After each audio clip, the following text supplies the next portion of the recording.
नमस्कार, बहुत बहुत स्वागत है आपका। शाम के 5 बज गए। आप देख रहे हैं आपका पसंदीदा शो जनमंच।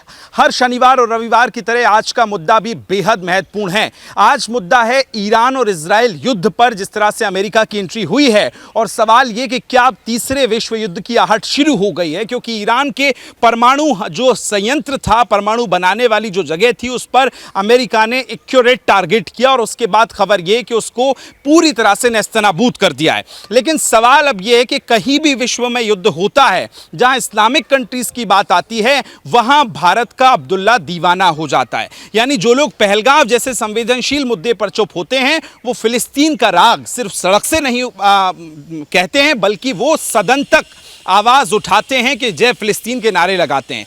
आज हम मेरे फ्रेम में आप बहुत सारे लोगों को देख रहे होंगे। मैं चाहूंगा सभी एक बार जोरदार तालियां बजा लें अपने लिए।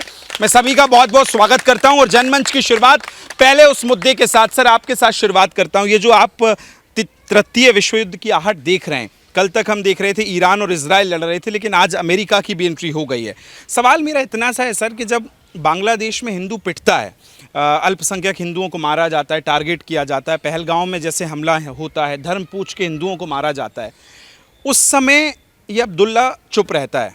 लेकिन जब फिलिस्तीन में अगर कुछ होता है इस्लामिक सो कॉल्ड भाइयों की तरफ से, उनका हालांकि उनका इनसे कोई संबंध है नहीं, तब इनका दर्द होता है। तो सवाल ये कि क्या दर्द सिर्फ मजहब के लिए है या इंसानियत के नाते? ये कुछ लोग हैं सिर्फ मजहब के लिए ही कार्य करते हैं, मजहब को ही टारगेट करते हैं। ये सिर्फ एक अपना पूरे विश्व के अंदर अपना एक इस्लामिक धर्म ही बनाना चाहते हैं पूरे विश्व को। वो संभव नहीं है। कुछ मुस्लिम ऐसे हैं जो उनका काम ही ये है कि इस धर्म के प्रति भड़काना, अपने धर्म का प्रचार करना, किसी न किसी रूप के अंदर एक देश के अंदर आतंकवाद जैसा एक माहौल पैदा करना और झगड़े करना और एक दूसरे का धर्म के प्रति आलोचना करना। ये उनका, आप ये कह रहे हैं कि भाई सारे भाई नहीं हैं, बस जो इस्लामिक हैं वही भाई हैं, वही भाई हैं, उन्हीं के लिए दर्द है। उन्हीं के लिए दर्द है बस। अच्छा, पर हमारा देश तो कहता है, हमारा विचार तो है वसुधैव कुटुंबकम कहते हैं, हम पूरा विश्व एक गाँव मानते हैं, तो फिर उसमें ये जातिगत भावना या धर्म वाली भावना क्यों? देखो, जैसे कि अभी बता रहे थे भाई साहब, जातिगत भावना भारत देश में इतना, मैं कहूँगा कि आसान शब्द, जितना आसान देश भारत है ना, कहीं भी नहीं है। यहाँ जो लोगों के सीने में प्यार है ना, वो कहीं नहीं मिलता। उसी का नाजायज़ फ़ायदा उठाते हैं ऐसे लोग। आपने देखा होगा, अभी आप मुद्दे से पहले बोल रहे थे पहलगाम जैसा हादसा हुआ, उसके बाद लोग शांत थे। लेकिन देखो ना, उन लोगों को, आम लोग शांत थे, लोगों ने कहा सरकार ने ऐसा नहीं करा, वैसा नहीं करा। लेकिन सरकार भी वही सरकार है जो भारत देश के मुस्लिम लोग हैं, अलग देशों में फंसे होते हैं, अभी सैकड़ों लोगों को वहाँ से लेकर आए। ये देश के प्रधानमंत्री मोदी जी कर रहे हैं। लेकिन वहीं कुछ ऐसे लोग हैं जो पर्टिकुलर लोगों को टारगेट करते हैं, उनका मन डाइवर्ट करते हैं, उनको कहते हैं कि नहीं, अगेंस्ट आपके कार्य हो रहा है। लेकिन ऐसा बिल्कुल नहीं है। वो लोग ये भूल जाते हैं कि सरकार उन्हीं के समुदाय को लोगों को, जहाँ ईरान में आज इतने बड़े हमले हो रहे हैं, सब कुछ है, फंसे हुए हैं, वहाँ से सैकड़ों उन्हीं के समुदाय के लोगों को गवर्नमेंट यहाँ निकाल के ला रही है। लेकिन फिर भी वो ऐसा भूल जाते हैं। तो कौन है ये लोग? ये वही लोग हैं जो सिर्फ टारगेट करते हैं कि हमारा मजहब, जो हमारा समुदाय के लोग हैं, उनके ऊपर भारत में अत्याचार हो रहा है। सिर्फ उन लोगों को बोलते हैं जो उनको, आपको पता है, शिक्षा की तरफ कभी भी अग्रसर नहीं होते। इसमें कुछ नेता भी शामिल हैं? नेता होते हैं उनके समुदाय के बहुत से लेगा, जो आम मोहल्ले बस्तियों में जाते, जिनको कुछ नहीं पता होता, उनको बोला जाता है कि ऐसा हो रहा है आपके साथ, आपको यहाँ से निकाल दिया जाएगा। लेकिन मुझे बताइए, आज तक हुआ क्या ऐसा? ठीक है, कहते हैं नियति इति नेता, जो नियति को आगे बढ़ाए वही नेता होता है। पर सर, सदन में बोलते हैं जय फिलिस्तीन, लेकिन पहलगांव पे दुख नहीं होता उनको। पहलगाम में दुख क्यों होगा उनको? वो तो सिर्फ एक लड़ाई करवाना चाहते हैं कि देश लड़े किसी तरीके और सरकार फेल हो, यही चाहते हैं बस। क्या हिंदू बहुत सॉफ्ट टारगेट है क्या सर? हिंदू तो सॉफ्ट टारगेट ही है। जितना भी है लोग आते हैं, मुस्लिम जितने भी लोग हैं, वो आकर मुस्लिम पे ही, इंडियन हिंदू पे ही सॉफ्ट टारगेट करते हैं हमेशा। पर मैं एक चीज़ पूछना चाहता हूँ कि ये हमेशा जितनी भी ये हमारी जो है नेशनल सिक्योरिटी है, उसमें थोड़ी बहुत कमी दिखती है मुझे। जितने भी पहलगाम में अटैक हुआ, उसमें भी आज तक कोई नहीं पकड़ा गया। उससे पहले आपका RDX का जो हुआ था वहाँ पर, उसमें भी कोई बंदा नहीं पकड़ा गया आज तक। ऐसा क्यों? ये कैसा नेशनल सिक्योरिटी में कमी है, एक चीज़ में कमी है? तो आप कह रहे हैं सुरक्षा और ज़्यादा सख्त की जाए। अच्छा, इस युद्ध को कैसे देख रहे हैं? हम एक तरफ देख रहे थे कि इजराइल और ईरान की लड़ाई थी, लेकिन अब अमेरिका के आने से क्या तृतीय विश्व युद्ध की आहट बढ़ती है सर? मैं तो बस इतना ही कहूँगा अपने देश के लिए कि हिंदू एकता दिखाओ, बटोगे तो कटोगे, बस। बटोंगे तो कटेंगे, कितने सहमत हैं सर? देखिए जी, अभी आपने एक बात बोली कि अमेरिका की एंट्री हो गई है। अमेरिका की एंट्री कब नहीं हुई थी, आप ये बताइए। अमेरिका तो शुरू से ही पीछे से था, नहीं तो किसी की भी इतनी हिम्मत नहीं हो सकती। आप कह सकते हो कि इजराइल की भी इतनी हिम्मत नहीं हो सकती कि वो ऐसे करे। और पहले अगर आप गौर से देखेंगे तो पहले ईरान को भी सपोर्ट किसने दिया? ये अमेरिका का शुरू से ये काम रहा है कि वो लोगों को लड़वाता है, उसका यही काम है। अब देखो, और अपने हथियार भेजता है। आप अगर गौर से देखेंगे तो उसने जो वो कहता है, अमेरिका जो ट्रम्प कहता है कि भाई वो 11 बार बोल चुका है मीडिया के आगे आके कि मैंने जो है भारत और पाकिस्तान का युद्ध विराम मैंने करवाया। उसने इसलिए करवाना था कि उसको करवाना था, क्योंकि उसको वहाँ शुरू करना था ये सब, इसलिए वो पहले ही कर चुका था इसकी तैयारी। अगर वो ये लड़ाई यहाँ शुरू हो जाती तो वहाँ वो इसको ना संभाल पाता। ये पहले भी बात बोली जा चुकी है कि ये जब भी लड़ेगा, अमेरिका लड़ेगा या किसी से भी ये करवाएगा, तो ये अपनी भूमि पे कभी नहीं लड़ेगा। ये अपनी ताकत, अपना पैसा, अपना जो पावर है वो दूसरी की भूमि पे दिखाएगा, और वो ये दिखा रहा है। क्या सर्जिकल स्ट्राइक हमने जैसे पहले देखे कई सारे हमने चलाए, पहलगांव पे हमने जो जवाबी कार्रवाई की, लेकिन सर ने अभी सीज़ फायर का कहा कि जो युद्ध हमारा चल रहा था उस पर सीज़ फायर अमेरिका की भूमिका है। आप अमेरिका को कैसे देखते हैं इन तमाम युद्धों में? अभी जो भाई साहब ने बोला वो एकदम राइट है। अमेरिका का काम ही यही है कि पीछे से सपोर्ट करना, और जो भी मुस्लिम देश हैं उनके ऊपर अगर अटैक होता है तो सारे मुस्लिम भाई बोलते हैं। हमारे हिंदुस्तानी भाई बांग्लादेश जैसों अल्पसंख्यक के जितने भी हिंदू हैं मारे जाते हैं, है ना, उनके ऊपर कोई हिंदू आवाज़ नहीं उठाता। आपने उठाई थी? जी, आवाज़ उठाई थी जी। तो क्या आह्वान होगा फिर हिंदुओं के लिए आपको? हमने सरकार से अपील है कि जितने भी यहाँ पर मुस्लिम हैं जो अपने मज़हब के लिए लड़ते और लड़वाते हैं, उनको कृपया यहाँ से बाहर किया जाए। ऐसा क्यों होता है सर? हिंदू क्या इतना सॉफ्ट टारगेट है? हम कई बार देखते हैं पहलगांव जैसे विषयों पर भी कुछ लोग ऐसे थे जो हंस रहे थे, जबकि उनका धर्म पूछ के गोलियां मारी गई, सुहाग छीना गया। अभी जैसे कि भाई लोगों ने बताया, हमारा हिंदू ना बहुत सॉफ्ट है और इसे टारगेट करना बहुत आसान है। आप ये देखिएगा, कहीं मोहल्ले में, हिंदू मोहल्ले में एक मुसलमान ना बहुत आराम से रहेगा, बट जहाँ 10 घर होंगे, 2 हिंदू होंगे, वहाँ वो सही से नहीं रह पाएंगे। इसलिए हमारे हिंदुओं को ठगा जाता है, प्यार से, प्रेम से, भावनाओं से। जो बात अभी हो रही थी, जैसे उन्होंने कहा कि फ़िलिस्तीन का जब हुआ, गाज़ा पट्टी में हुआ, तो भारत के 10 से ज़्यादा बड़े शहरों में बड़े प्रदर्शन हुए कि वहाँ के लोगों के खिलाफ जो हो रहा है नहीं होना चाहिए। लेकिन ये लोग फिर बांग्लादेश जैसे विषयों पे चुप क्यों हो जाते हैं? इनका काम है जी ये शोर मचाना कि ये हो गया, वो हो गया, सिर्फ अपने समुदाय के लिए। ये और किसी समुदाय के लिए हिंदुस्तान में रह के हिंदुओं के खिलाफ क्यों नहीं, जो अत्याचार हुआ बांग्लादेश में, उनके खिलाफ क्यों नहीं बोले? अगर ये अपने आप को हिंदुस्तानी बोलते हैं तो इसका मतलब ये लोग हिंदुस्तानी है ही नहीं अंदर से। ये कट्टरवादी होते हैं ना, जो ये कट्टरवादी हैं, ये हमेशा अपने समुदाय के देशों पे अत्याचार हो तब उछलेंगे, या पाकिस्तान जैसों पर हो तब उछलेंगे। वो ये नहीं देखते कि ये लोग क्या कर रहे हैं। ये अपनी गलती कभी नहीं मानेंगे, और ये हिंदुस्तान के ऊपर ही ऐसा कर सकते हैं। ये किसी और कंट्री के ऊपर उछल के दिखा दें, इनको वहीं दबा दिया जाएगा। फिर तो आप भाईचारे पे सवाल उठाएंगे, वो कहेंगे फिर हम ये तो भाईचारा रखते कहाँ हैं ये लोग? भाईचारा, ये भाईचारा सिर्फ दिखाने के मात्र पे है इनका। ये शुरू से वो है कि इन्होंने पीठ में ही खंजर खोपा है। जो भाईचारा जिसने हाथ बढ़ाया है उसकी पीठ को इन्होंने भेदा है। कुछ कहें? बिल्कुल सहमत हूँ। मैं एक जरा स्पीच देना चाहता हूँ सरदार वल्लभ भाई पटेल जी की।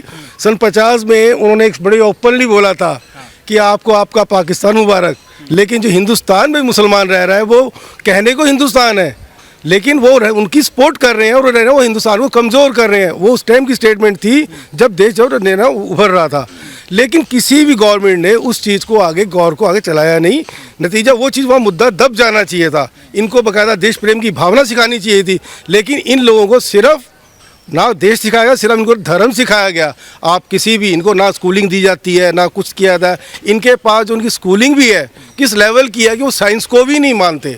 और हमारे यहाँ का जो प्रजातंत्र है वो हमें शिक्षा सीख देता है, सुविधा देता है, सुविधाएं तो ये सब ले रहे हैं, लेकिन देश प्रेम की भावना की कमी है। और नतीजा जो आने वाली तीसरी पीढ़ी है वो एक उग्रवाद के रूप में पैदा कर रहे हैं। वो आने वाले हमारे देश के शिक्षा के नाम पे सिर्फ मजहब सिखाया जाता है, ये सबसे बड़ी कमी मानते हैं आप? बहुत बड़ी कमी है। उनके पेरेंट्स ने या वो पहले धर्म मानते हैं, वो कहते हैं हमारे 4 हैं, 4 मरेंगे। हमारे यहाँ ऐसे किसी बच्चे को या हमारे पेरेंट्स हमारे को नहीं सिखाते, देश प्रेम की भावना सिखाते हैं, हर प्रोग्राम में जाते हैं। क्या इसलिए स्कूलों से ज़्यादा वो लोग मदरसे पे ध्यान देते हैं? अगर मैं बात करूं हमारे इर्द गिर्द रहने वाली कंट्री की, पाकिस्तान की, बांग्लादेश की और उसमें ईरान भी है, इराक भी है। ये कंट्रीज़ ऐसी हैं कि सिर्फ़ और सिर्फ बच्चों को एक फ़िदायीन बनाने की इनकी सोच रहती है और एकमात्र इनका लक्ष्य रहता है किस प्रकार से हम अपने जनसंख्या विस्फोट को और बढ़ाएं और कैसे विश्व में अपना हम लक्ष्य हासिल करें। लक्ष्य हासिल करना इनका कोई एजुकेशन को लेके नहीं है, कोई सैटेलाइट पे इनके रॉकेट ले जाने का नहीं है, कोई बच्चों को पढ़ाने का नहीं है, किसी देश के विकास का नहीं है। अगर इनका सिर्फ लक्ष्य है तो सिर्फ आतंकवाद को बढ़ावा देने के लिए और इनकी कुरान और हदीस में जो कट्टरवादी नीतियां इन्होंने लिखी हुई हैं, जिसको ये बोलते हैं आसमानी ताकत से हमें ये सारा ज्ञान प्राप्त है और ये सारी चीज़ें हैं, तो उस चीज़ को लेकर सिर्फ और सिर्फ इनका लक्ष्य है आतंकवाद को बढ़ाना, मुस्लिमवाद को बढ़ाना, टेररिज्म को बढ़ाना और उस टेररिज्म को बढ़ाते हुए पूरे विश्व में कैसे आतंकिस्तान का पालन पोषण करें, इस चीज़ की ये करते हैं। और एजुकेशन आप कह रहे हैं कि सीमाएं इनके लिए कुछ नहीं है, जहां इस्लाम की बात आए वहां सपोर्ट करो, चाहे वो कोई भी देश हो, चाहे फ़िलिस्तीन हो, गाजा हो, कहीं भी हो। तो फिर एक बात बताइए कि ये जो आप मेरे साथ बीच में आइए ज़रा, जो ये लड़ाई पाकिस्तान लड़ रहा था कि मजहब की लड़ाई है, सो कोल्ड इनके तौर पर कहा गया कि मजहब की लड़ाई है, लेकिन कल तो अमेरिका ने मुनीर के साथ लंच कर लिया, तो क्या मजहब डॉलर में बिक गया?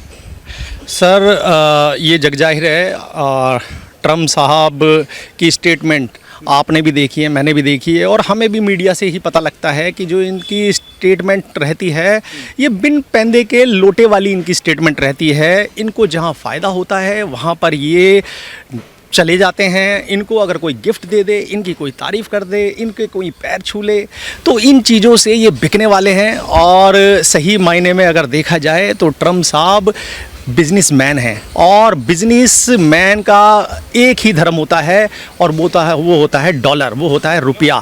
जहां उनको फ़ायदा होता है, तो मुनीर का भी यही है। मुनीर ने उनको बहुत उनकी कसीदे रची हैं, उनको महान बताया है और नोबेल में उनका नाम नॉमिनेट करने के लिए उन्होंने उस चीज़ मुनीर से कहलवाया है। तो एक छोटा सा देश एक बड़े महान राष्ट्र की पैरवी करेगा, ये नाम मेरे को ट्रम्प की स्टेटमेंट से समझ में आता है और ना ही मुझे मुनीर साहब के इन वक्तव्यों से समझ में आता है।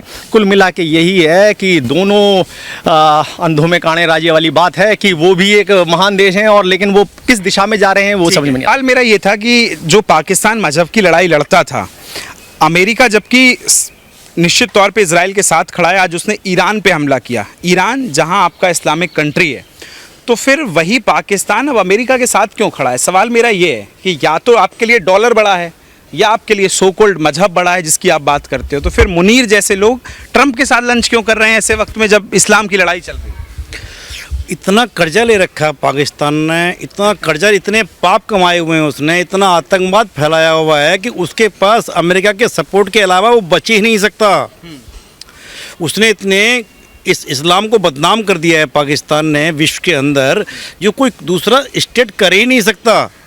इसलिए मजबूरी है आज जो है हिंदुस्तान से बचने के लिए, हिंदुस्तान से और अपने चीन से बचने के लिए उसको अमेरिका के पास जाना पड़ा। वो नहीं जाएगा तो नहीं बचेगा। उसने गली गली में, एजुकेशन है नहीं उनके पास, बड़ी बड़ी दाढ़ियाँ रख ली हैं, पता कुछ है नहीं, साइंस क्या होती है, एजुकेशन क्या होती है, सब बच्चों को फिदायीन हमले करने के लिए एक मानव बम बना दिए उन्होंने। तो उन्हें कौन बचाएगा?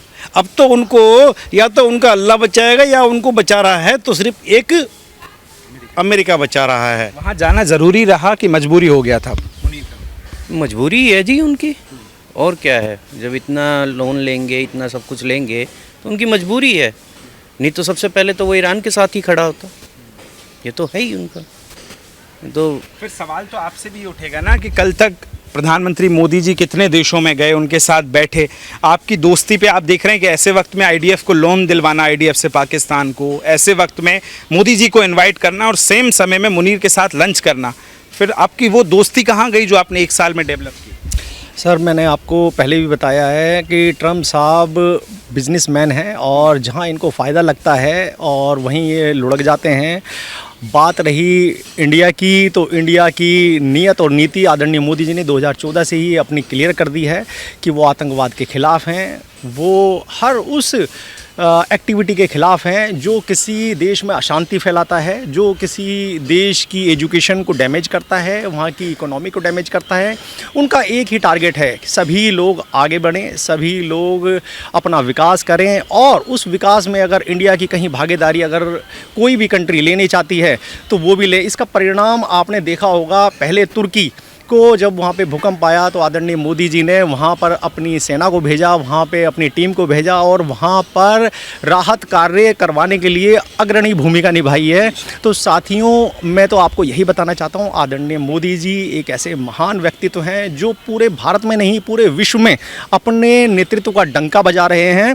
और इस चीज़ को आप बहुत सारे ऐसे विश्लेषण हुए हैं जिसमें माना गया है कि आदरणीय मोदी जी की नीति और नीयत बिल्कुल क्लियर है और इसीलिए वो उनको पूरे विश्व का महान लीडर बनाते हैं। ऑपरेशन सिंदूर से सेटिस्फाई हैं कि कुछ और भी हो सकता है? सर, ऑपरेशन सिंदूर से बिल्कुल मैं सेटिस्फाई हूँ। अगर हमारी भारत की नीति है कि अगर कोई हमसे हाथ जोड़ के भीख मांगे, हाथ जोड़ के माफ़ी मांगे और हाथ जोड़ के निवेदन करे, तो भारत धर्म का राष्ट्र है और धर्म को सर्वोपरि मानते हुए वो माफ़ी देने में विश्वास करता है। तो वहाँ के जब जनरल का, कर्नल का उनका फ़ोन आया हमारे जनरल को, तो उन्होंने यही बोला कि जब किसी ने घुटने ही टेक दिए हैं, किसी ने अगर हाथ ही जोड़ लिए हैं, किसी ने अगर सर ही झुका दिया है, तो जाओ तुम्हें माफ़ किया। और यही भारत की महानता है, उनकी नीति है। और मैं तो मानता हूँ कि सभी को एक बार, दो बार ज़रूर माफ़ करना चाहिए और उसके बाद भी अगर। सर एक बात बताइए, कल जब मुनीर के साथ लंच किया ट्रंप ने, तो सेम वक्त में प्रधानमंत्री को भी न्योता दिया था कि लौटते वक्त G7 से आप अमेरिका रुकें, लेकिन उन्होंने मना कर दिया। इस मना को जो USA को मना है, व्हाइट हाउस को मना है, क्या ये भी बहुत बड़ी दृढ़ इच्छा शक्ति मानते हैं आप? नहीं, ये इसमें बहुत बड़ी बात है, क्योंकि आप उससे कुछ समय पहले ही प्रधानमंत्री मोदी से ट्रम्प मिले थे। जो हमने मीडिया के माध्यम से सुना कि पता लगा है कि उनको मोदी जी ने भी उनको निमंत्रण दिया कि आप भारत आइए, और उन्होंने भी दिया, लेकिन मोदी जी ने अभी मना कर दिया। क्यों? क्योंकि आप ये देखिए कि उसके जब वो मुनीर के साथ बैठते हैं, आप एक सेना प्रमुख के साथ बैठ रहे हैं। सेना प्रमुख पाकिस्तान का हेड नहीं है, हेड प्रधानमंत्री है, लेकिन राष्ट्रपति है, उनसे नहीं मिल रहे हैं, वो सेना प्रमुख से मिल रहे हैं। सेना प्रमुख से क्यों मिल रहे हैं? फिर उसमें मैं वही कहूँगा कि वो उनकी रणनीति है।